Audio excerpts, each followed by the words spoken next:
Hey, welcome back to the BoxCast podcast. It's Gary, your community manager here, and I am, as always, I'm very excited to be with you today on another episode, but today's a really special episode. We have our friend, Luke Hendrickson with Bethel Music and Production Online. Luke, how are you, man? I'm doing great. I'm glad to be here. Thanks for having me. Absolutely. I'm extremely thrilled to have you. And it's going to be a really wild episode here. Just got some really cool questions, and I just want to pick your brain a little bit. People all across the globe look at you as like the GOAT of audio production and mixing and getting just the sweet feels that really come from that particularness of being in an audio world. And so I'm just extremely thrilled at the fact that I get to talk with you. But just some cool things I know, man. You are, like I said, you're like, to my eyes, you're the GOAT. Like when we try to get that audio mix in our live streams or and even in our house, like it's really something that we try to focus on is like, how can we make it sound like Bethel music? Right. And so with that, I know you have some really cool things that you offer some users, some people in the church atmosphere with Production Online. We'll get into that a little bit later, but I also know that you are based out of California, where Bethel Church is, correct? That's correct. Redding, That's California. awesome. Redding, California. And I know in our pre-show we talked about it's beautiful out there. It's a beautiful time of year. I've never personally been to California. I'm hoping one day I get to go visit. But why don't you give me just a little bit of information about yourself, Luke, for those people who listen and watch, like what is it exactly that you do and how did you get started in broadcast mixing? Sure. My name is Luke Hendrickson. I was born at a very early age, and I've been a part of worship and music my whole life. I was born to preachers, kids, and just kind of surrounded with worship and the Lord and Holy Spirit, all that kind of stuff for a very long time. And so it's kind of all that I know. Learned how to play piano and other various instruments along the way, and began to do a lot of production and demo work for friends in my teenage years and early 20s. I was a part of a ministry called the House of Prayer in Kansas City, International House of Prayer, for 10 plus years, and then came out here to Redding about 12 plus years ago and helped them kind of launch their broadcast audio stuff. They have a service called Bethel TV, which allows you to see a lot of the live services out here. They also broadcast to YouTube from time to time. So, I was primarily, I think, a musician many years ago. And over time, it's kind of morphing into more of a producer, mix engineer role. Yeah. And I know that, and just like a lot of our viewers and listeners and everybody in the church world who either plays some sort of Bethel worship song at their services or listens to it in their car, through Spotify or whatever means they're listening to, they hear all of these really sweet tones and all of this just collaborated music that's really creative. And I know that you've not only produced many of the most popular songs and albums, but you've actually played on a few of those and keyboard, if I'm not mistaken, correct? Yeah, we have a deep bench here of talent. So I'm one of many talented people here. We have an amazing pastor, Bill Johnson, who has really kind of helped keep our compass in a singular direction, and that is focusing on the Lord and hosting His presence, making a place where He can rest. And then we also have amazing songwriters. We have Brian Johnson, Jen Johnson, who are kind of the point of that, and they have a lot of writers that are on their team as well. And then the deep bench of musicians and engineers is wonderful, and there's such a synergy that happens when you have that wide talent base where we can all pull on each other's strengths, and if you're not strong at it, there's somebody local that is, and you can take them out to lunch and kind of have that good friendship connection, and it kind of makes this organic growth opportunity happen. So yeah, there's many producers here. There's another guy named Chris Greeley and Bobby Strand. Both those guys are incredibly talented, and they were the primary producers with some of our major albums. And Chris Greeley mixes as well. He's a fantastic engineer. I am just one of many, and I love being a part of the team. Absolutely. And I'm glad you're part of the team too. I mean, you guys do all a fantastic job. I mean, so, and thank you so much, by the way, for just heeding the Lord's call and that kind of thing, and actually jumping into this and, taking the time to learn that stuff, but then you become inspiration for the rest of us who are trying to do it as well. So very grateful for that. So just by chance, what's your, just like I said, a personal question here, something cool and interesting. What's your least favorite DAW to work in? There's only one favorite, and everything else is tied with second place. Okay. My favorite is Pro Tools, and everything else is tied for last place or second place. I don't really think of my least favorite. I just think of my most favorite. Pro Your Tools is most by far favorite. my most favorite. Most favorite. Okay, that's fair. Yeah. All right, that's fair. So is GarageBand still a second, or is that going to be coming in a Well, third? GarageBand is free, so how can you complain? And it has vocal tuning built in as well, and That's true. amazing sounds and amazing loops. So I'm never gonna complain against something that's free.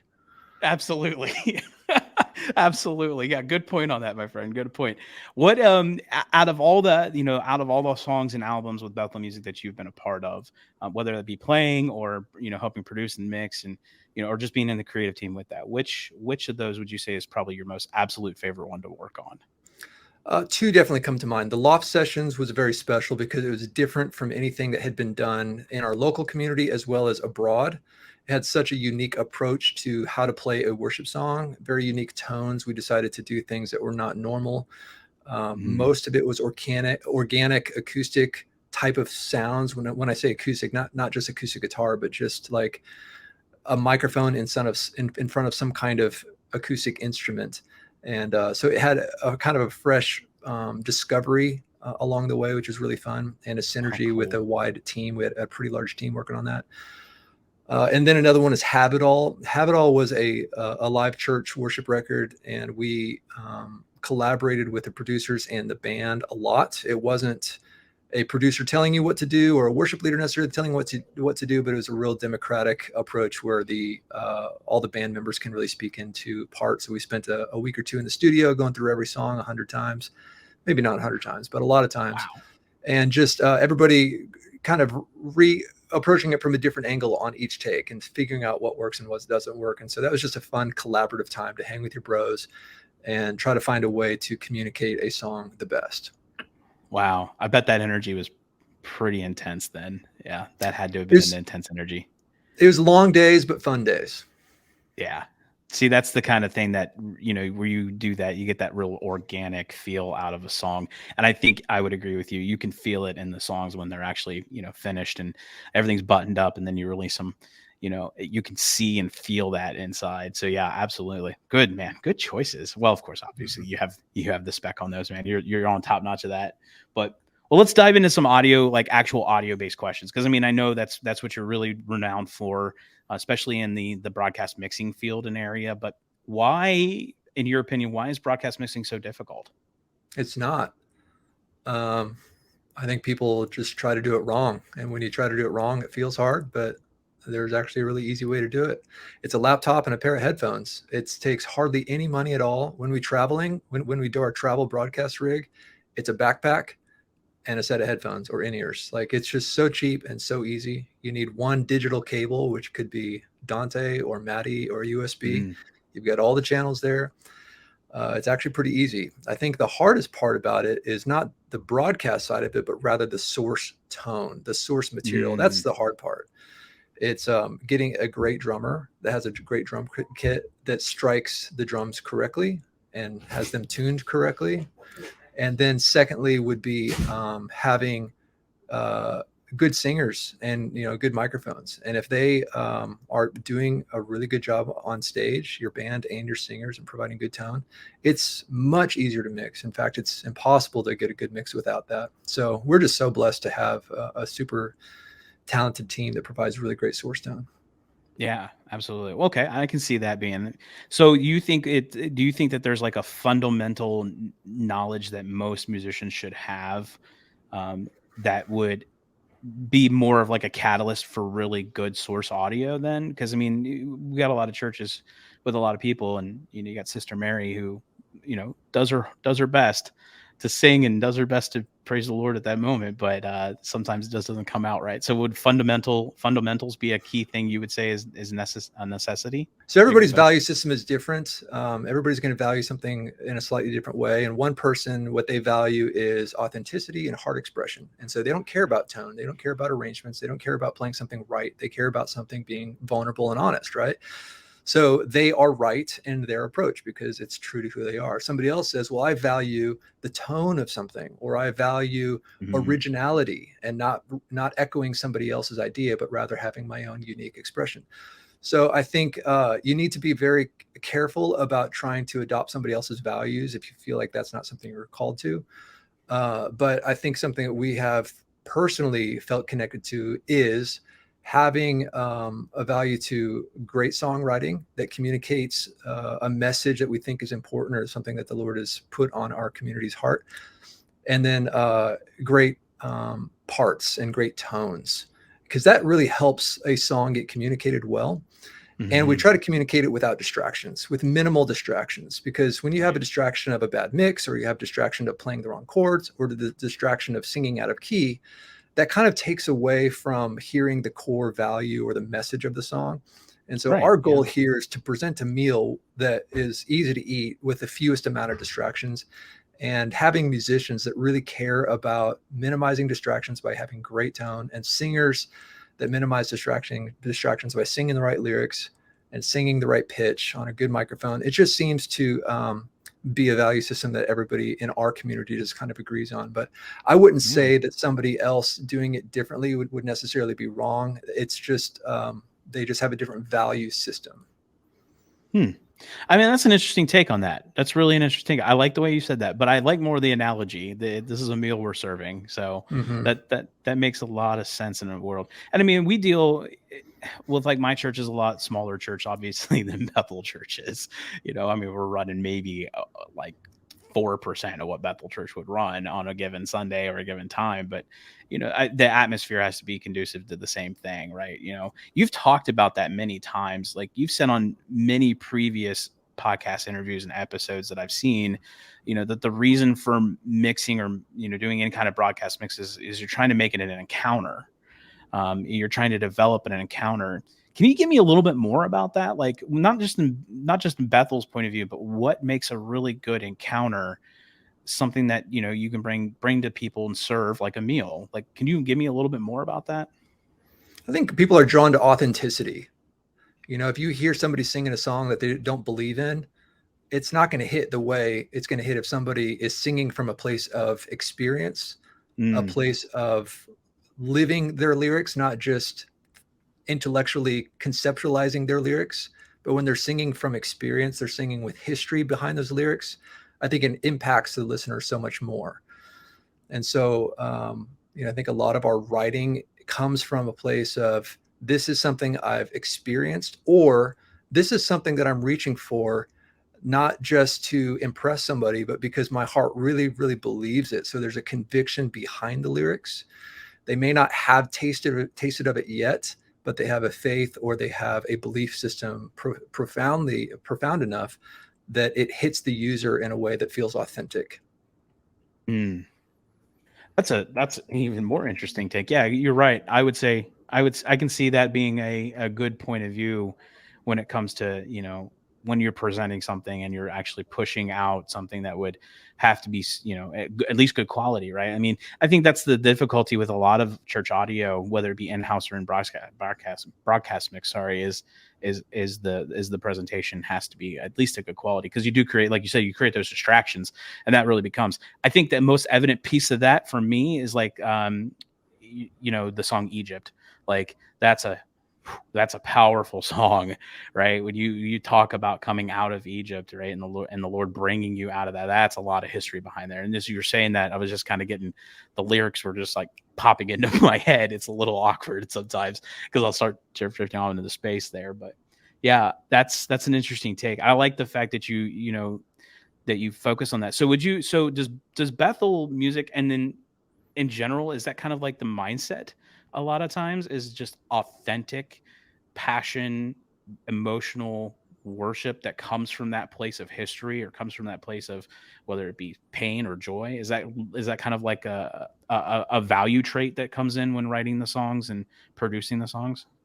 Nobody wants to hang out with a poser, right? Nobody wants to hang out with That's somebody true. who's dishonest and who's just giving you lip service. You want action behind the words. You want faith behind the words. And Hmm. so nobody here encourages somebody to write a hit song, whether or not you believe the lyrics. people are expected or encouraged to bring your private worship life, cultivate that first. And if something feels like it's going to impact a greater body, then yeah, let's bring that before the greater body. But we're not here just to try to impress people with something that's fake. I think authenticity is what most people want. It's definitely what the Lord wants. So let's pull back just a little bit here. So I know that you operate primarily in a DAW, which is digital audio workstation for anybody who's not familiar with the term. You're 100% solely into a DAW, and I think you've actually, through everything that I've watched and learned of you, and just podcast episodes and all that stuff, and just listening to all of the music that you've produced and helped be creative in, I think you've pushed me into an idea of using a DAW at some point or in some way.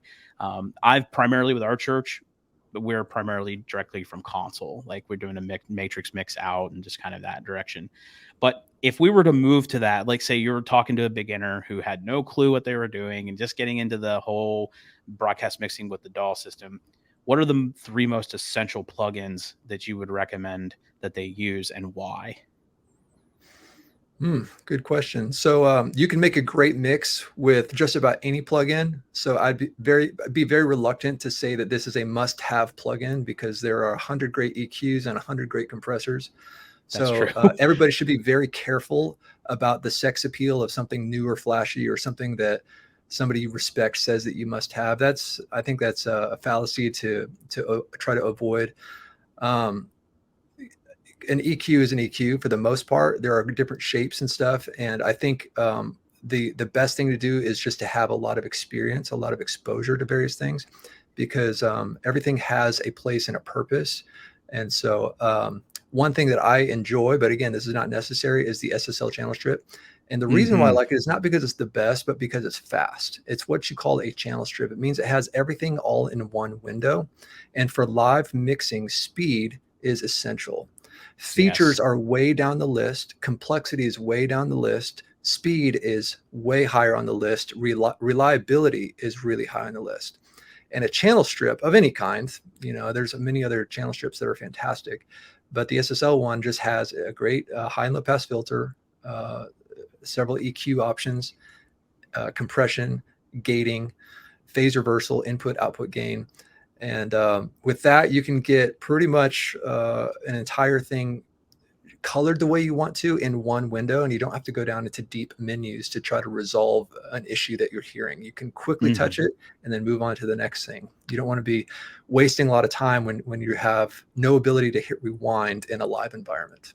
Another plugin to have would be probably Autotune would be my number one or number two. Autotune allows you to fix vocals that are tough.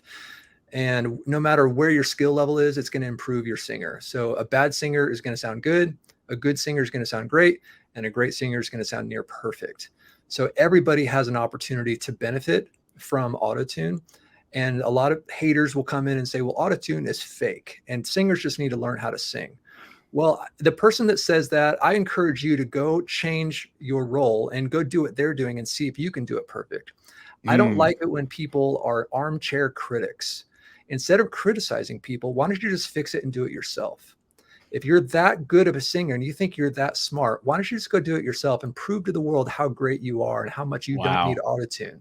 Even the best singers still need Autotune from time to time. Nobody has a perfect voice all the time, because the voice is a muscle, and muscles have good days and bad days. Do you feel 100% at your peak fitness every day, all day? No, and neither does your voice. Your voice will have bad days, and that's where Autotune comes in to carry your weak spots, to carry the valleys in your physical performance. And so I highly encourage engineers who want to be friends with your band and friends with your singers and maintain a quality relationship, get Autotune, learn how to discover what key they're in. That's absolutely essential that you put it in the right key, not chromatic. It's got to be in the right key. And when they change keys, you cannot forget to change it, because that is going to embarrass your singers, and you're not there to embarrass them. You're there to help them. And so get really good at identifying keys, and they're going to become your best friend. You'll become their best friend. It's a symbiotic relationship. And you asked 3 plugins. Third one would probably be like a good reverb or a good compressor or something like that. Valhalla is $50 and it has great reverbs on there.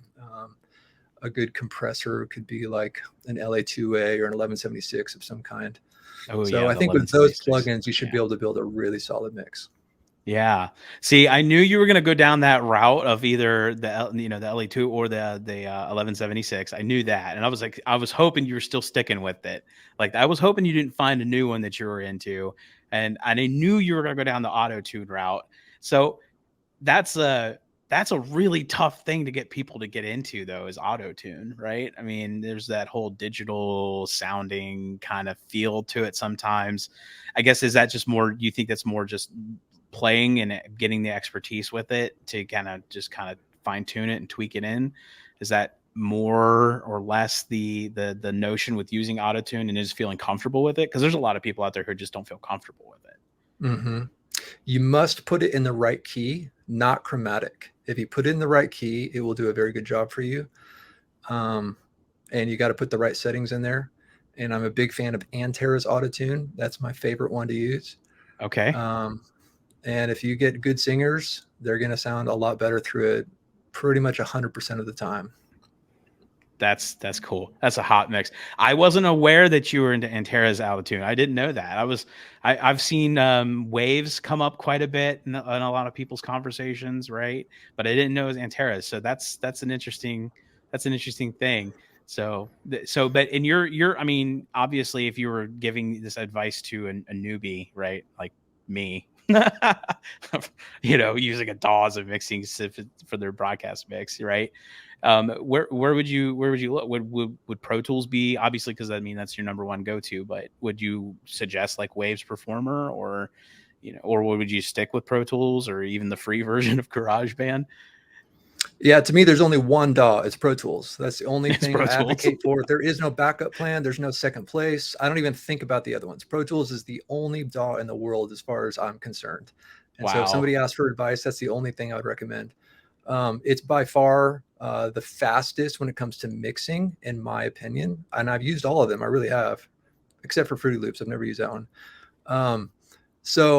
I think for mixing, it's by far the best. If you're trying to edit or produce music, there might be some advantages to other DAWs. And I'm not here speaking as a producer. I'm speaking as a mixing engineer. And that's why I'm advocating for Pro Tools so much. So yeah, definitely get that. It's $10 a month, I think, for their kind of intro. It's not called intro. It's the step up that you can get a lot of stuff done with their $10 a month one. And get a few plugins, get some good EQs, some good compressors and autotune. And I think you'll be able to get most of the hard work done. And as long as you have plenty of time to experiment, and you also have good source material, and that's the critical one. You got to have good source material. You will be able to pull up a great mix, no problem. Oh, that sounds so good. Yeah. That's an interesting take. I like the way you're positioning that, especially for somebody who's new and is just getting into the piece of it. That's really, I think it's where my heart lies, is with people learning and getting into it, and then let them kind of explore from there. YouTube University is a great way, and of course, we'll get into in just a moment, but production online, how you present those things and provide the the pieces and parts to that. So now I don't know if this is a hard question. I have not heard anybody ask this question to you before, and so I'm interested to get your take on it. But I know you're a very busy individual, and I know you got family, and you've got obviously church and work and ministry. But what would you say for anyone should be their most effective use of their time when they begin to use a DAW as a broadcast mix? Like, should they focus more on the setup? Should they focus on the actual beginning, the fine tuning, the execution? Should it be learning the DAW and before actually implementing it into a full workflow? Where would you say the most effective use of time and strategy would be for someone going into that world? Obsession. You just got to be obsessed. If somebody thinks that I'm doing this so that I can make money, or I'm doing this so that I can get famous, I'm doing this so that my pastor or my spouse will love me, that's the wrong way to do this. It's got to be an obsession. And if you're not obsessed about it, I'd say change careers. Don't try to do something that you want to do as a hobby, that you want to do in your free time. If you wake up in the morning and that's what you're thinking about, and you're going to bed at night and that's what you're thinking about, that's probably the thing that you should try to make your career. And so let me just save you a bunch of heartache and pain. And if you're not obsessing about this, just switch careers. Find something you're obsessed about it and chase that, because that's probably what the Lord's called you to.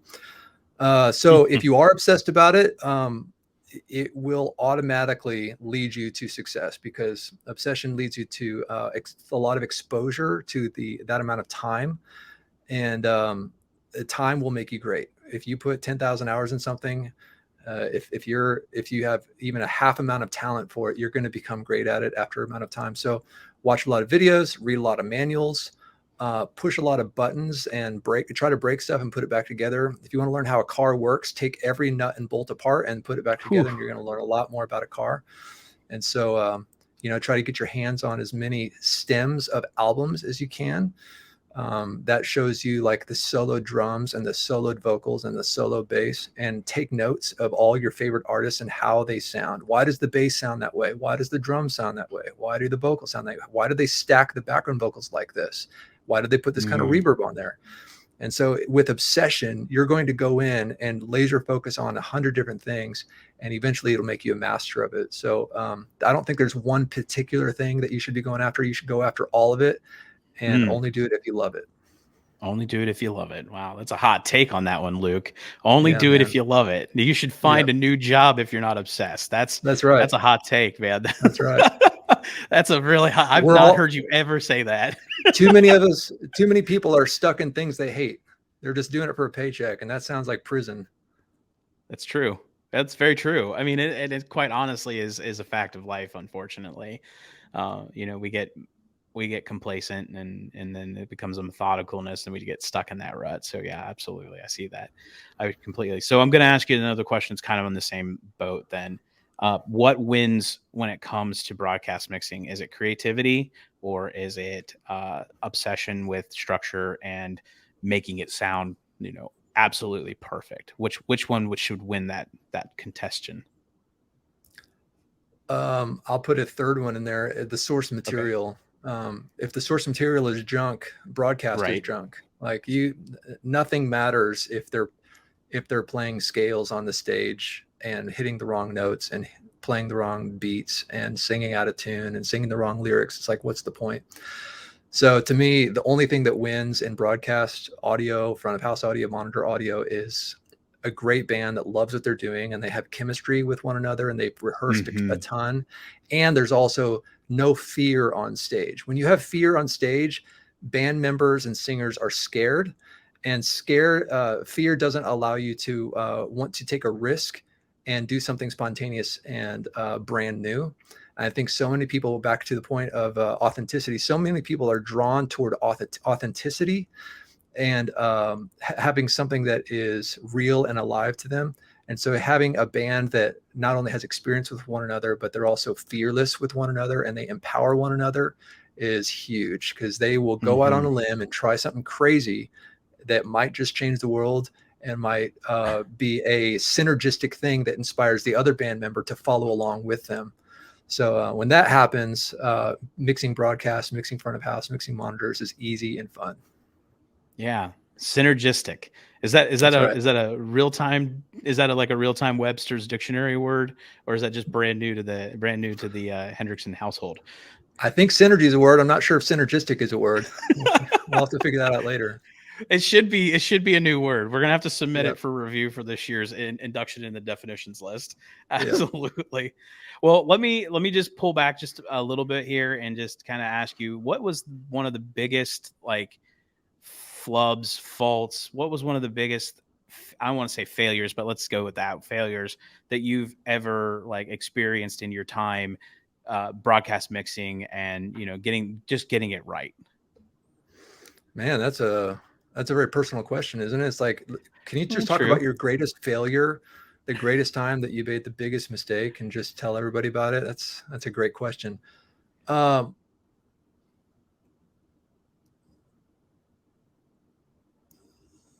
Probably early on, there were a couple scenarios where I was thrust into a live scenario without adequate time to set up, or we did have adequate time to set up, but we had the wrong gear, which made the setup time not successful.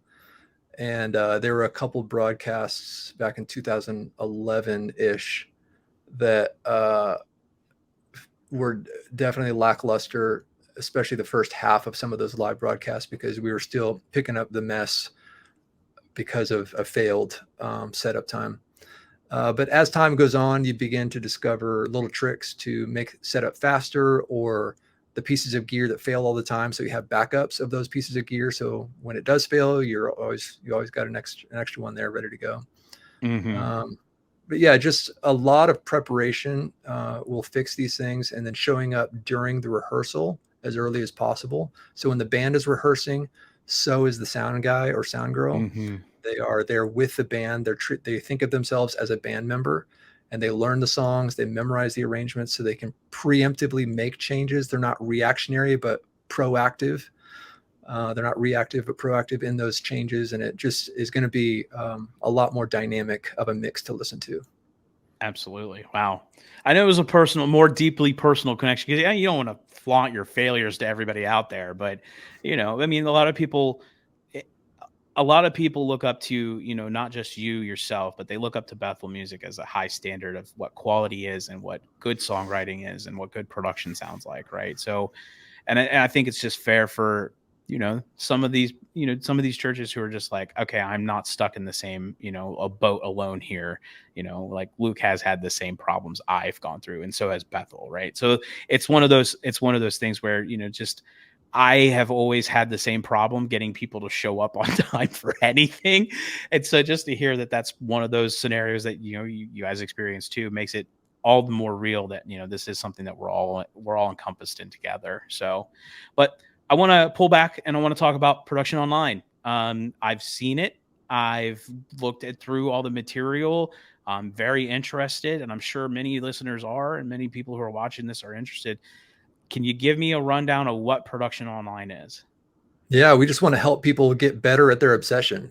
People are excited about hopefully lighting, sound, or video if you're watching this type of a broadcast. And so we try to find talented people that not just talk the talk, but walk the walk. There's a lot of people that are, again, armchair critics. I'm not looking for those people. I'm looking for people who are in the industry and doing great things, creating great things. I'm not looking to go to a university with it's just all in their brain. I'm looking for somebody who is a true engineer and actually currently making great things and changing the world. So we try to find the most talented friends we have in those areas: lighting, sound, and video.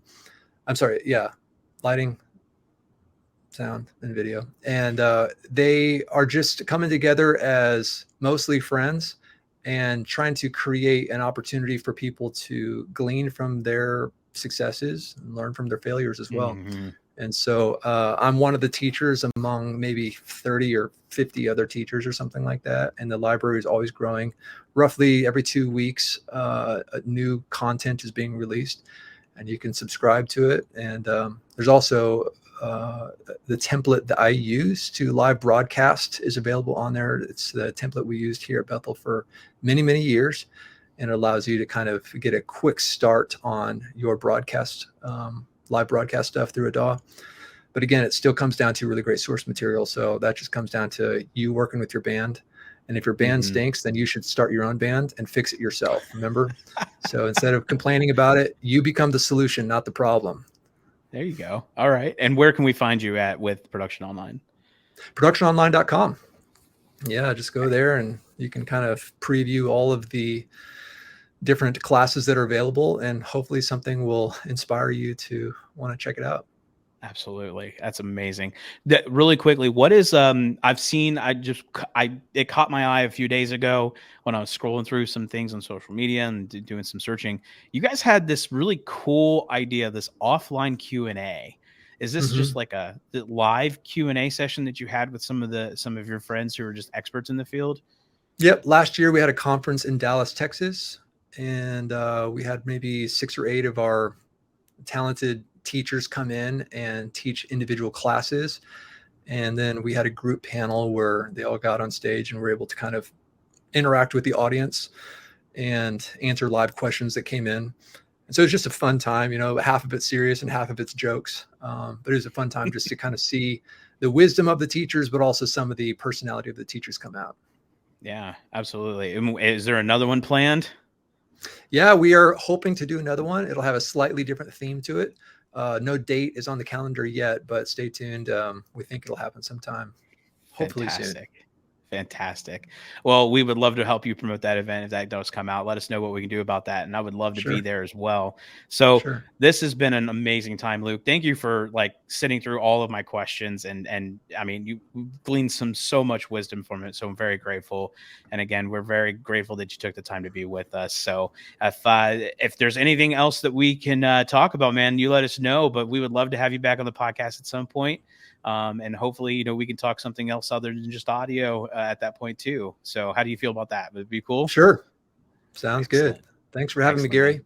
No, thank you, Luke, for being with us. I really appreciate it. Hey, listen, if you are new to the BoxCast podcast, go ahead and hit that button, like, comment, and subscribe. There'll also be links in our descriptions below for how you can look up Production Online and Luke Hendrickson. As always, thank you for joining us today, and I really appreciate you being here. And as always, again, happy streaming.